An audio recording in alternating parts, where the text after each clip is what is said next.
سب سے پہلے تو بتائیں کہ آج کی بڑی ڈیولپمنٹ جو کہ چیف جسٹس آف پاکستان نے جاتے جاتے آخری دن نیب ترامیم کے حوالے سے جو فیصلہ تھا وہ سنا دیا اور کئی نیب ترامیم کو انہوں نے کالعدم کرا دیا، جس کے تحت 50 کروڑ سے کم کے جو کیسز ہیں وہ بھی دوبارہ سے نیب کے پرویو میں آ جائیں گے۔ بہت سی جو پبلک آفس ہولڈرز ہیں ان کے جو کیسز تھے وہ بند ہو گئے تھے، وہ دوبارہ سے شروع ہو گئے ہیں۔ تو آپ بینگ فیڈرل گورنمنٹ ریویو میں جائیں گے اس فیصلے کے خلاف؟ کیا آپ نے سوچا ہے؟ دیکھیں، یہ آج ہی ڈیسیجن آیا سپریم کورٹ کا، تو ظاہر ہے اب اس پہ لاء ڈپارٹمنٹ اپنی ڈیلیبریشنز کرے گا اور اپنی ریکمنڈیشن کے ساتھ آئے گا۔ اور پرنسپلی ایک اکاؤنٹیبلٹی کا نظام جو ہے نا، وہ ایک ایفیشینٹ اور فنکشننگ ڈیموکریسی کے لیے بہت ضروری ہے۔ اگر وہ اکاؤنٹیبلٹی کا ایسا ٹرانسپیرنٹ نظام جو کہ پبلک آفس ہولڈرز پہ ان کی نگاہ نہ ہو، ان کی نظر نہ ہو، تو وہ جمہوریت سے ڈکٹیٹرشپ کی طرف کا جو سفر ہے اس کی طرف گامزن ہوتا ہے۔ تو ان پرنسپل ایک نظام ہونا چاہیے۔ ہاں، یہ ضرور ہے کہ ایسا نظام نہ ہو جو اکاؤنٹیبلٹی کے نام پہ نظام کو شل کر دے اور پیرالسس کی طرف لے کے جائے۔ تو یہ بیلنس سٹرائک کرنے کے لیے میں سمجھتا ہوں انہیرنٹ رائٹ پارلیمنٹ کا تھا کہ وہ اس کے لیے قانون سازی کرتی اور اس انداز میں کرتی کہ ریاست کے جو امور ہیں ان کو بھی سر انجام دیا جا سکے اور اس کے ساتھ ساتھ اس میں ایبیوز آف پاور بھی نہ ہو۔ آپ کی ذاتی رائے کیا ہے کہ 50 کروڑ سے کم کی کیسز نیب کے پرویو سے نکال دیے گئے تھے، پبلک آفس ہولڈرز کو نکال دیا گیا تھا؟ یہ ترامیم ظاہر ہے یہ جو احتساب کا عمل ہے اس کے اندر ایک رکاوٹ تو تھی، تو آپ پرنسپلی آپ کی ذاتی رائے کیا ہے کہ ٹھیک ہے یہ ترامیم ان کو اڑایا جانا ٹھیک ہے یا پھر یہ رہنی چاہیے؟ میں سمجھتا ہوں کہ دیکھیں، ایک اینٹی کرپشن کی ٹیئر ہے صوبوں کے اندر، پھر وفاق کی سطح پہ آپ کا نیب کی اینٹی موجود ہے۔ ان تمام لیئرز جو اکاؤنٹیبلٹی کی ہم نے ڈیولپ کی، یا تو ایک سنگل لیئر ہو پورے ملک میں اور وہی اس کو ہینڈل کرے، لیکن اگر پروونشل اینٹیز بھی ہیں اور پھر فیڈرل اینٹی بھی ہے تو ان کو سنکرونائز بھی کرنا پڑے گا۔ ان کے فنکشنز کے حوالے سے بھی جو ہے نا TORs ترتیب دینے پڑیں گے۔ اس حوالے سے میں سمجھتا ہوں کہ ایک اچھی قانون سازی ہوئی تھی۔ کیوں سپریم کورٹ نے اس کو سٹرائک ڈاؤن کیا ہے، اس کی وجوہات کو دیکھیں گے اور جب وہ ڈیٹیل سامنے آئیں گی تو پھر اس پہ کوئی پوزیشن ہم ضرورت پڑنے پہ ریویو میں جایا جا سکتا ہے۔ دیکھیے، اگر وہ ظاہر ہے لاء کی اپنی ایک ڈپارٹمنٹ کی ایکسرسائز ہوگی اور اس ایکسرسائز کے نتیجے میں جو ریکمنڈیشنز آئیں گے اس کے مطابق وفاقی حکومت۔ اچھا، آپ کے حوالے سے بھی کیس کی بات ہو رہی ہے جو کہ 2020 میں آپ کے خلاف نیب کوئٹہ نے شروع کیا تھا، پھر بعد میں روک دیا گیا تھا۔ اسی نیب ترامیم کے پرویو میں آپ کا کیس بھی روکا گیا تھا؟ اس میں تو میری ذاتی ریکویسٹ یہ ہوگی کہ اس کو نہ روکا جائے، اس کو کنکلوڈ ہی کر دے تو زیادہ بہتر ہو۔ اچھا، یہ میری درخواست ہوگی نیب سے بھی، اور میری یہ بھی درخواست ہوگی کہ اس کے جتنے بھی انویسٹیگیشن کے پہلو ہیں ان کو پبلک ڈاکومنٹ بنایا جائے۔ ان کو ان کے جو انویسٹیگیشن یا انکوائری کے جو سٹیج ہے اس کی موٹیویشن کیا تھی، اس میں ایلیگیشن کیا تھی، میرے ایسٹس کیا ہیں، یہ تمام چیزیں اگر پبلک ریکارڈ کا حصہ بن جائے تو آئی ول بی دا ہیپیسٹ مین۔ یہ بڑی اچھی بات ہے اور یہ باقی ہمارے سیاستدانوں نے بھی اس چیز کو فالو کرنا چاہیے۔ باقیوں کا میرا مسئلہ نہیں ہے، میں میں نے تو اس کو اپریشیٹ کیا کہ آپ نے بڑا اچھا اقدام ہے، بڑا اچھا آپ کی سوچ ہے۔ درخواست ہوگی جو اکاؤنٹیبلٹی کے ادارے ہیں وہ اس کو انکوائر کریں اور اس پہ جو بھی فائنڈنگز ان کی آئی ہیں۔ پولیٹیکلی موٹیویٹڈ تھا کیس جو آپ کے خلاف؟ میں کیوں یہ کہوں، صحیح، مجھے یہ بھی نہیں کہنا چاہیے، یہ نتیجے پہ پہنچ جائیں اور وہ جس نتیجے پہ پہنچے اور اس میں جو کچھ میں نے اگر کوئی ایبیوز آف پاور کہیں پر کی ہے تو اس کو سامنے آنا چاہیے۔ اچھا سر، بڑی بڑی شخصیات کے خلاف اس وقت ان کے کیسز دوبارہ سے ری اوپن ہو گئے ہیں۔ سیاسی شخصیات کی بات کریں تو آصف علی زرداری، میاں نواز شریف، میاں شہباز شریف، شاہد حقان عباسی، اسپیکر راجہ پرویز اشرف کے کیسز جو ہیں وہ پھر سے ری اوپن ہو گئے ہیں۔ تو کیا ان شخصیات کے حوالے سے اگر نیب ان کی کسٹڈی مانگتا ہے یا ان کی گرفتاری کے حوالے سے کوئی کرتا ہے کوشش، تو آپ بینگ ایگزیکٹو جو ہے ان کو کریں گے فیسیلیٹیٹ نیب کو ایسی کوئی گرفتاری کرنی پڑتی ہے؟ دیکھیے، قانون کے تحت جو بھی ڈیو پروسیس ہے اور اس ڈیو پروسیس کے نتیجے میں کوئی بھی آرگنائزیشن کسی بھی قسم کا قانونی اقدام لینا چاہتی ہے تو وفاق اور وفاقی حکومت کے تحت یہ ہمارا آئینی فرض ہے، مینڈیٹ ہے کہ ہم اس کی معاونت کریں۔ اس میں اس کے ساتھ تعاون نہ کرنا جو ہے اس کا تو سوال ہی نہیں پیدا ہوتا۔ صحیح۔ تو سر یہ بتائیں کہ آپ کی گورنمنٹ جب سے آئی ہے، although یہ ایک شارٹ ٹائم کے لیے آپ کی گورنمنٹ آئی ہے، لیکن یہ لانگ بھی ہو سکتا ہے، یہ تو حالات بتائیں گے آگے چل کے. لیکن سر آپ نے آتے ساتھ ہی مافیاز کے خلاف آپ نے کریک ڈاؤن شروع کیا ملک گیر، جس میں اسمگلرز ہیں، چینی مافیا ہے، جو پاکستان کے اندر ذخیرہ اندوزی کرنے والے ہیں، ان کے خلاف آپ نے کریک ڈاؤن شروع کیا. پھر جو ڈالرز کے حوالے سے جو ڈالر مافیا اس کے خلاف آپ نے کریک ڈاؤن شروع کیا، جس کے نتائج بھی دیکھے، نتائج اس کے سامنے آئے ہیں.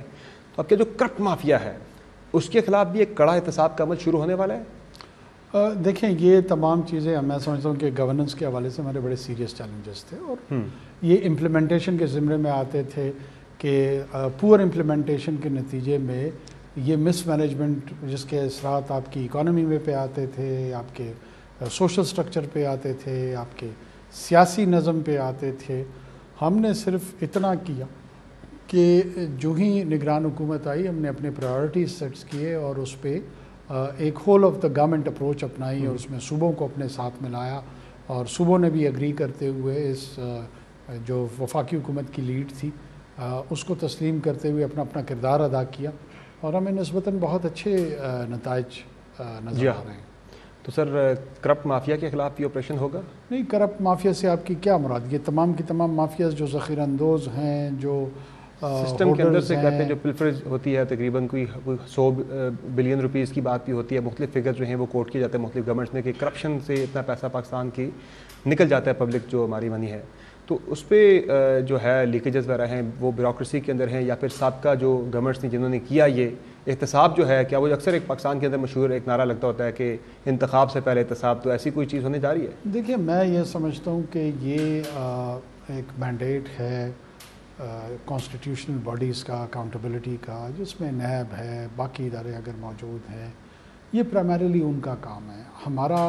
ہم نے کوئی اکاؤنٹیبلٹی ڈرائیو پر پاکستان کے عوام سے مینڈیٹ لے کر نہیں آئے ہیں کہ اس مینڈیٹ کے تحت جو ہے نا ہم نے ڈسپنسیشن کرنی اور 5 سال کی حکومت ہے جس میں ہم نے ان ٹارگٹس کو فلفل کرنا ہے. ہمارا ایک لمیٹڈ سٹنٹ جو ہے اس کا رول ہے، اور اس رول میں اس دورانیے میں جو گورننس کے پور پرفارمرز ہوں گے، ایل پرفارمرز ہوں گے، ان کو مانیٹر کرنا، ان کو چیک کرنا، وہ میں سمجھتا ہوں ہمارے مینڈیٹ کا حصہ ہے. باقی لانگ ٹرم اکاؤنٹیبلٹی جو ہے نا وہ جو مروجہ ادارے ہیں ان کو ہی کرنا چاہیے. اچھا، آج کل بجلی چوروں کے خلاف اسپیشلی جو لوگ جن کے جو نادہندگان ہیں ان کے خلاف ایک بڑے پیمانے پہ کریک ڈاؤن شروع ہے، اور اس کے بھی اچھے نتائج نکل رہے ہیں. لیکن دیکھنے میں یہ آ رہا ہے سر کہ لوگوں سے جو عوام ہیں، جو بجلی چور میں جو بیٹھے ہیں نادہندگان ہیں، ان سے ان کے تو کنیکشنز کاٹے جا رہے ہیں. لیکن خود سرکار کی اگر ہم بات کریں جس کو آپ ریپرزینٹ کرتے ہیں سر، وہ اربوں روپے کی نادہندہ ہے اس وقت مختلف اداروں کی بجلی کی مد میں، بجلی کے بلوں کی مد میں. تقریباً 71 ارب کا فگر جو ہے وہ مختلف جریدوں میں اور اخبارات کے اندر کوٹ ہوا ہے، جس میں وزیراعظم سیکریٹریٹ کے 6 کروڑ 20 لاکھ کے نادہندہ ہے. پھر چیئرمین سینر کا جو آفس ہے وہ 7 کروڑ 10 لاکھ کا نادہندہ ہے. پاک سیکریٹریٹ 87 کروڑ روپے کا نادہندہ ہے سر. تو ان کے کنیکشن کیوں نہیں کاٹے جاتے، عام لوگوں کے کاٹ دیے جاتے ہیں؟ دیکھیں یہ ایریئرز کے حوالے سے جو بل کیے جا رہے ہیں ان کی لائبلٹی موجود ہے، چاہے وہ کوئی سرکاری عمارت ہو، دفتر ہو. ایسا نہیں ہے کہ یہ اپنی پیمنٹ پہ ڈیفالٹ کر رہے ہیں. ان کو ڈیفالٹ کے لیے قطعاً اجازت نہیں دی جائے گی، اور یہ تمام کے تمام جو باڈیز ہیں، جو سرکار کی باڈیز ہیں، چاہے وہ وفاقی حکومت سے جڑی ہوں یا صوبائی حکومت سے جڑی ہوں، وہ اپنی پیمنٹس کو ریکنسائل کریں گی ود دا پاور سیکٹر. اور یہ ہوا ہوگا کہ چونکہ ہم بھی ابھی آئے ہیں کہ ماضی کے کئی ایریئرز ہیں جس کا ہمیں ٹائمنگ کا ان کا نہیں پتہ کہ کس دوران یہ کیا، اس کو مد نظر رکھتے ہوئے یہ اس ڈرائیو کا حصہ ہے جو جن نادہندگان کے خلاف ہماری کارروائیاں ہو رہی ہیں، کہ جو ایریئرز جن کو بل کیا گیا ہے ان کی ریکوری کو بھی صوبوں سے بھی بڑی شکایت آ رہی ہیں، اور وفاق کے بھی کئی ایسے محکمے ہیں جہاں سے یہ شکایت آ رہی ہیں. یہ اس کا حصہ ہے. صرف کنیکشن لوگوں کے کاٹنے سے مسئلہ حل نہیں ہوگا. یہ پورا کا پورا جو ایک سرکولر ڈیٹ کا نظام بنا ہے وہ اسی وجہ سے بنا ہے کہ یہ جو نان پیمنٹس ہیں، لیٹ پیمنٹس ہیں، وہ پورے کے پوری بجلی کے ترسیل اور اس کی ڈسپنسیشن کے نظام کو متاثر کر رہے ہیں. تو یہ ہم ایز اے ہول اس کو اپروچ کر رہے ہیں. اچھا سر، یہ بتا دیں کہ ویسے تو آپ نے اعلان کیا تھا 3 ستمبر کو کہ بجلی کے بلوں کے حوالے سے عوام کو 48 گھنٹوں میں ریلیف دیا جائے گا. وہ ریلیف اناؤنس نہیں ہوا، 15 تاریخ ہو گئی ہے، 2 ہفتے ہونے والے ہیں، کس طرح کا ریلیف دینے والے ہیں؟ رکاوٹیں کیا آ رہی ہیں اس میں، اور کب تک یہ ریلیف ہو جائے گا؟ دیکھیں اس میں ہم ظاہر ہے ہم نے یہ اعلان جو کیا تھا وہ اسی والے سے کیا تھا کہ ہم نے اس پہ غور کرنا ہے کہ کہاں کہاں کیا امکانات ہیں۔ اس میں میں سمجھتا ہوں کہ جو 2 ماہ کے ایڈیشنل 14 روپے تھے پر یونٹ بل پہ، وہ ٹرانسفر ہوئے تھے۔ تو انیشل ہمارا امپریشن شروع کے دنوں میں یہ تھا کہ شاید ہمارے آتے ہوئے ہم نے فوری طور پہ بجلی بڑھا دی۔ وہ فوری طور پہ ہم نے بجلی کے ریٹس نہیں بڑھائے تھے، بلکہ جو پچھلے 2 ماہ کے جمع شدہ جو جولائی میں ریسیو کرنے تھے، جون اور جولائی میں ریسیو کرنے تھے، وہ اگست میں ٹرانسفر لگا دیے تھے۔ اب چونکہ وہ ریسیو ہونے تھے اور وہ اس کے لیے بغیر اس کا کوئی اور حل دکھائی نہیں دے رہا، تو ہم ابھی بھی ان کے ساتھ اپنے مختلف محکمہ جاتی جو گفتگو چل رہی ہے وہ اس میں مشاورت ہو رہی ہے کہ کیسے اس کو اپروچ کیا جائے۔ ایک کوشش اس میں یہ ہے کہ جو آنے والے ماہ ہیں ان میں جو بجلی کے بل ہیں ان کو مینج کیا جائے، ان کو بڑھاوا نہ ہو، اور اس میں جو ڈالر کے ریٹ کو لکیلی ہمارے ہاں بڑا سٹیبلائز ہوتا جا رہا ہے، اس کا بھی اثر پڑے گا۔ کچھ سرکولر ڈیٹ کی کمی اگر آئی، کچھ ہماری ریونیو جنریشن، ٹیکس کلیکشن بہتر ہوئی، تو یہ وہ تمام چیزیں ہیں جو اس اوور آل پرفارمنس پہ اثر اس کے پڑیں گے۔ سر ویسے